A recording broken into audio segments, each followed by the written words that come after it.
One of the most serious problems affecting modern life today is a kind of chronic depression. Not an economic depression, but a psychological depression. It's said to be affecting millions, and it's believed by such outstanding researchers as Kierkegaard that despair means not being oneself. If we look for the cause of our depression, it may often lie in what we're trying to do or the way in which we're trying to do it. We're not being ourselves, doing what we should be doing, nor working toward what we should be working toward. In some ways, our society is like a crowd of people rushing toward a fire sale. It's easy to get stampeded right along with them.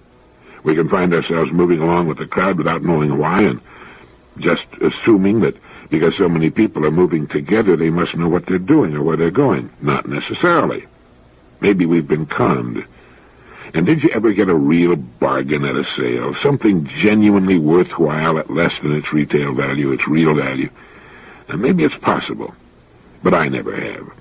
Usually you get what you pay for, and what looks like a bargain as often as not turns out to be a pile of junk, not worth the time, effort, or the money. I think a lot of the depression around is caused by people not being themselves, but instead trying to fit themselves into a role for which they're not really built and which they really don't like. And the longer they stay on that treadmill, the more despondent they become and the less purpose they can find in living and keeping up the motions. Know thyself. Never was the ancient wisdom of Socrates more important than in today's world. And to know thyself is to find thyself. And when we find ourselves and get into the role for which we're truly meant, depression, despair will vanish. Nothing can make a person sick sooner than feeling useless, unwanted, unchallenged, and unneeded, or the feeling that the values other men pursue are empty and joyless for him. Find a purpose with meaning for you, and you'll be filled with abundant, radiant health. It'll seem as though you've found the fountain of youth, the way to turn back time and live days filled with charm and interest, excitement and fulfillment. I've met many people like this, and I'm sure you have too. I remember meeting the late Mr. Letourneau, the inventor of the bulldozer and the man who built the giant earth-moving machines that everyone said couldn't be built. These people never seem to age, and their minds and interests remain as young and healthy at 80 as they were at 20. They also seem to enjoy wonderful physical and mental health, and they're seldom depressed. The distinguished researcher in this field, Dr. Sidney M. Gerard of the University of Florida, has said, in thinking about health, I like to conjure up the image of a family of germs looking for a home in which they might multiply and flourish. If I were the leader of such a family of germs and had the well-being of my family at heart, I would avoid any person like the plague so long as he was productively and enjoyably engaged in living and loving. I'd wait until he lost hope or became discouraged or became ground down by the requirements of respectable role-playing. At that precise moment, I'd invade. His body would then become as fertile a life space for my breed of germs as a well-manured flower bed is for the geranium or the weed. To become the kind of person who's too busy and interested to get sick or depressed, we need one of two things, ideally both. A fascinating role in which we can completely lose ourselves, something we can do that's so right for us we delight in it, or a powerful purpose, a real reason for getting out of bed in the morning, something toward which we're working and want very much to have or achieve. That's why people with settled purposes, people who know who they are and where they're going, actually achieve their goals. There's just no stopping such a person. He's filled with too much energy, too much drive and purpose, too much good health to stop. And alongside this person, most other people are like pallid imitations. When we find ourselves in our true place in the scheme of things, it's as though we tap some secret wellspring of energy, and we become self-actualized, as Dr. Maslow liked to put it. We simply live closer to our real potentialities, and as a result, we live more than other people. We get a lot more out of life. We began our direct line with two principles which the great Gandhi used to help him guide his life. Long before Gandhi appeared on the scene, back in the year 1723, a 17-year-old boy arrived in Philadelphia without a penny to his name. At the age of 42, he retired, wealthy. During his lifetime, he also became the country's most outstanding statesman, scientist, and philosopher. He helped draft the Declaration of Independence and was one of its signers. He was the first American success of the Horatio Alger variety, and he was, of course, Benjamin Franklin. And he used the living by principles method, too. Having an inventive mind and just starting out and deeply in debt, he looked for the essential principles of successful living. And after much thought and study, he devised a method so simple, yet at the same time so practical, that anyone can use it. He chose 13 principles. 13 subjects which, if he could master them, he felt would lead to the success he sought. He gave a week's strict attention to each one so that he could practice the entire list of 13 subjects 4 times a year. When he was 79 years old, he wrote more about this idea than anything else that ever happened to him in his entire life. 15 pages. For to this list and the way he practiced it, he felt that he owed all his success and happiness. And he ended by writing, "I hope, therefore, that some of my descendants may follow the example and reap the benefit." So, for any person who wants to be as successful as Ben Franklin, here are his 13 principles. The idea is to practice each in order for a week, going through the list 4 times a year, every year. Number 1, temperance. Eat not to dullness, drink not to elevation. 2, silence. Speak not but what may benefit others or yourself. Avoid trifling conversation. 3, order. Let all your things have their places. Let each part of your business have its time. 4, resolution. Resolve to perform what you ought. Perform without fail what you resolve. 5, frugality. Make no expense but to do good to others or yourself. Waste nothing. 6, industry. Lose no time. Be always employed in something useful. Cut off all unnecessary actions. 7, sincerity. Use no hurtful deceit. Think innocently and justly, and if you speak, speak accordingly. 8, justice. Wrong none by doing injuries or omitting the benefits that are your duty. 9, moderation. Avoid extremes. Forbear resenting injuries so much as you think they deserve. 10, cleanliness. Tolerate no uncleanliness in body, clothes, or habitation. 11, tranquility. Be not disturbed at trifles, or at accidents common or unavoidable. 12, chastity. And lastly, 13, humility. Imitate Jesus and Socrates. And no one before or since has been more successful than Benjamin Franklin, and he gives the credit to that list of 13 principles, each to be practiced in order for a week at a time, so that all of them can become habits. They'll work today as well as they did then. I've got another book to recommend to you, particularly if you're the fast-moving, high-powered, racing the clock type of person. The book is entitled Type A Behavior and Your Heart. Now, here's a book that might add years to your life, and good years, too. These are the cardiologists who have identified the #1 cause of heart attack. And there's a lot more here than good medical advice. The title of the book is, again, Type A Behavior and Your Heart. It's published by Alfred Knopf. It's by Meyer Friedman and Ray H. Rosenman, both medical doctors and both having spent many, many years of their lives studying this particular subject and working in this field. Reading this book will cause a person to take a new long look at himself and his life and goals. The Type A person in a headlong rush toward success is more often than not in a headlong rush toward a coronary, and so busy trying to avoid wasting time that he wastes his life instead, and they point out that hurrying seldom accomplishes anything worthwhile. In the chapter on what to do if you're Type A, the doctors point out that if you are a Type A person, it's more than likely that you've never submitted your basic capacities and qualities to a rigorous self-appraisal. If you wish to diminish the intensity of the behavior pattern, you must try. Until such an appraisal is made, you never will know just how strong or weak your intellectual and emotional processes really are. Lacking such self-knowledge, you can't help feeling insecure. Your basic security does not depend upon, nor can it be safeguarded by, the opinions of your friends and associates. It depends upon your own precise awareness not only of your positive qualities and capacities, but also of your inadequacies. In fact, facing up to the latter, your inadequacies may well increase your sense of security rather than diminish it. If you possess an absolutely unbiased picture of yourself, you'll become far less dependent upon the opinions of other persons, and far less inclined toward a frenzied career of acquiring more and more numbers. You'll begin to understand that you've harried yourself mercilessly and needlessly in the past in an essentially vain effort to gain security from outside events and persons, when the only real hope for such security lay in frank self-evaluations. And so they then offer a 10-point personal appraisal questionnaire. 1. In a meaningful self-appraisal, you must first attempt to determine just how intelligent, how percipient, and how creative you've been in your job. 2. You must examine your sense of humor to determine how it served you. Is it chiefly a repository for jokes and anecdotes, or does it function as it should to help you perceive your own occasionally ludicrous aspects? 3. You must assess your capacity for flexibility, for change of pace, and for rapid adaptability to change. 4. You must look at your leadership qualities and determine their worth. 5. You must examine all the activities that now absorb your intellectual, emotional, and spiritual interests. How many of these activities have to do with your concern with art, literature, music, drama, philosophy, history, science, and the wonders of the natural world that envelop you? 6. You must seek out and assess the intensity of your free-floating hostilities. As you do so, don't allow either rationalization or sophistry to blind you to their possible presence. 7. You must try to estimate the ease with which you can receive and give loyalty and affection. 8. You must attempt to determine the amount of sheer courage you possess.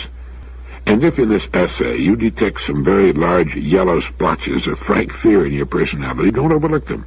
Treasure them, just as you will treasure the steel-gray masses of frank courage you're likely to find there, too. 9. You must dare to examine critically, as we were doing in the beginning of this issue, your ethical and moral principles. How honest have I been in my life? How often and under what circumstances have I cheated, lied, and borne false witness against my neighbor? These are questions you must not fail to present to yourself, and painful as it may be in the beginning, stubbornly persist in providing yourself with true answers. 10, and finally, you must not be afraid to ask, and this one's really important, and to persist in asking yourself over and over until you have answered the question, what, apart from the eternal clutter of my everyday living, should be the essence of my life? And I found it to be one of the best self-appraisal questionnaires I'd ever come across, and I found it quite difficult to take. I found the final question particularly tough. Finally, you must not be afraid to ask and to persist in asking yourself over and over until you've answered the question, what, apart from the eternal clutter of my everyday living, what should be the essence of my life? But there's so much that is excellent in this book. Be sure to read it, even if you don't think you're a type A. It's one of the few how-to books ever to be selected by the Book of the Month Club, and was already in its 5th printing by the time I got my copy. Over the past few years, I've been seeing more and more of this kind of common-sense advice which runs against the current of the traditional acquisitiveness of our society. And I like the doctor's use of the word numbers. So many Americans are concerned about numbers, and in so many ways.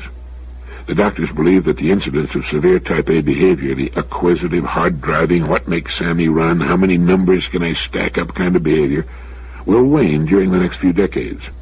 The American man and woman are not stupid, nor have they inherited any great liking for tyranny, even if this tyranny is being exerted over them by their own habits, drives, and greeds. Well, they're quite capable of revolt. And it would appear that they are revolting against cardiovascular diseases in Canada. I hope this is also becoming true in the U.S. According to Canadian statistics, for Canadians under 65 years of age, deaths from the total of cardiovascular diseases are down 28%. From heart attack, 10%, from stroke, down 42%, from high blood pressure, down 87%, and from other types of cardiovascular disease, down 41%. As the public becomes more fully educated on the means of preventing heart disease, the prospect is held by medical authorities that heart attacks, the most common cause of premature death, could become a rarity within the next 20 years. Canadian statistics indicate that smoking, diet, and lack of physical exertion are the 3 main culprits. But the main culprit, according to the authors of this book, is generally overlooked. They call it the missing connection, and its name is stress. The reason that stress has been left out of so much literature on the heart is that it's difficult to measure, and doctors, scientists generally, don't like to fool with things they can't measure quantitatively. In fact, an impressive study issued in 1971 by a specially designated committee of the Royal Society of New Zealand concerning the causes of coronary heart disease, a single sentence is allotted to the factor that the authors of this book believe to be the major one. They wrote, "Some members of the committee feel," it said, "that until more satisfactory means of measuring stress are developed, that no firm conclusion should be drawn concerning this risk in CHD, coronary heart disease." In any event, the good doctors go on to say, emotional stress of any variety, because of its resistance to precise measurement, has been shamefully neglected by quantitatively oriented cardiac researchers. If the smoking of cigarettes could not be measured by the number of cigarettes smoked per day, if the ingestion of saturated fats could not be measured by the number of calories ingested, and if physical exercise were similarly incapable of being measured by the number of hours employed in this activity, none of these factors today would be considered as lethal as they are now. Nature, unfortunately, cares very little if man can or cannot measure some phenomena in terms that are acceptable to him. But let us not obscure the issue by reference to vague generalizations. Hundreds of thousands of Americans have died, are dying, and will continue to die of the tragic complex of nervous factors that these authors have designated Type A behavior pattern. Yet its existence has been largely overlooked because it still cannot be described in quantitatively acceptable terms. In their search for some reason to account for the epidemic-like increase in coronary artery disease in the past half-century, most scientists sought for such possible changes in only those substances which man ate, drank, or inhaled. They were not acutely aware of any changes taking place in Western man's spiritual ambience, even though their own scientific colleagues were chiefly responsible for them. Like the rest of us, they were able to adjust to such changes because they occurred gradually. Although consciously we've managed to adjust to the emotional strains of modern life, the real question is whether we've managed to adjust our subconscious mental and our unconscious body process to these emotional strains. Several extraordinarily acute and percipient scholars of Western society were not at all certain that we would ever be able to adjust to the changes in our ambience. De Tocqueville, Thoreau, Henry Adams, and Sir William Osler, among many others, both in the last century and in this one, warned of the dangers of the increasing pace of living that was afflicting Western man in general and Americans in particular. Anyway, stress is the missing connection, and you'll find out why and where it came from by reading this fine book, and may I suggest that you give copies of it to your friends. That's what I'm doing. You may help them live longer. 16 issues of Direct Line ago, when I first started this program, I recommended that we ask ourselves just what it is we really want. Chances are we don't want as much as we think we do, or as much as our society tries to push us into believing we do. We tend to be carried along by the crowd, keep up with the Joneses who are trying to keep up with us. By sitting down and working some of these questions out, we may well find that we don't need to strain and sweat and worry at all. We sure as heck don't need to hurry. By gradually removing stress from our lives, we can enjoy ourselves and our families more, accomplish those goals we want to accomplish, and enjoy the trip all at the same time. And maybe we can live 10, 20, 30 years longer without cardiovascular disease while we're enjoying the trip. As the doctors who've written Type A behavior in your heart point out, many who now suffer from Type A behavior pattern have probably always considered that it was doing them good in the sense that it was directly responsible for whatever success they achieved. To point out that, on the contrary, you've become enslaved to a rigid complex of stereotyped thoughts and habits that actually impeded your progress in life may at first seem absurd, but let's take a look a bit more closely at your life. First, review your successes. How often were they really due to impatience? Were you ever promoted or did you achieve success in your job, position, business, or profession because you did things faster than anyone else? Or because you easily became hostile or belligerent? We've questioned hundreds of men, they write, who have become successful in various economic or professional positions. Not a single one of these men, when asked to deliberate a bit about the causes of their success, ever concluded that any component of Type A behavior pattern had been significantly responsible. Actually, a continuous frenzied pace almost ensures later disaster in every field of human activity. Almost all successful ventures, whether or not they're initiated by excellent creative decisions and judgments, must be sustained by such processes. Even the most harried Type A person will admit, regretfully perhaps, that the surest way of causing almost any project to fail, eventually, is to substitute hurried, stereotyped thinking and action for relatively leisurely deliberation and meditation. If there is one principle that should never be forgotten, it is this. The thrust of creative energy is always weakened by repetitive urgency. And so we can add one more principle to live by. The thrust of creative energy is always weakened by repetitive urgency. So what we're saying is this. If you've been successful, it's not because of your type A behavior pattern, but despite it. So we find that instead of the high-powered, full-speed-ahead, run from early morning until late at night kind of behavior leading to the success we seek, it's actually a hindrance and leads to coronary artery disease. We need time to think, to meditate. We need leisure for good ideas to work their way into our consciousness. And as we've said before, one good idea can be worth 10 years of hard 8-hour-a-day work.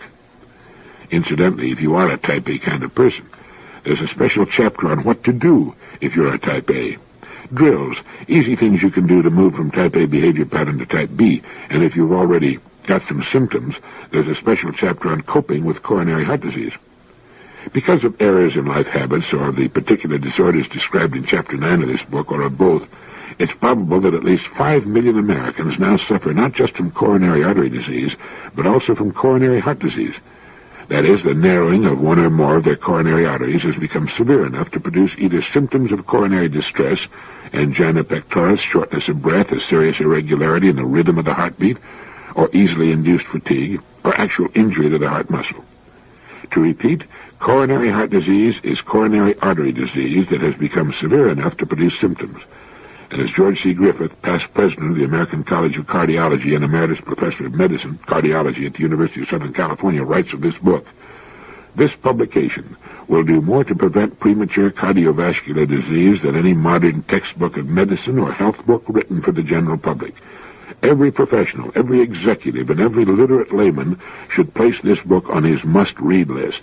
I hope I've been able to sell you. 54% of all deaths, millions occurring many years, even decades before they should, are due to cardiovascular disease.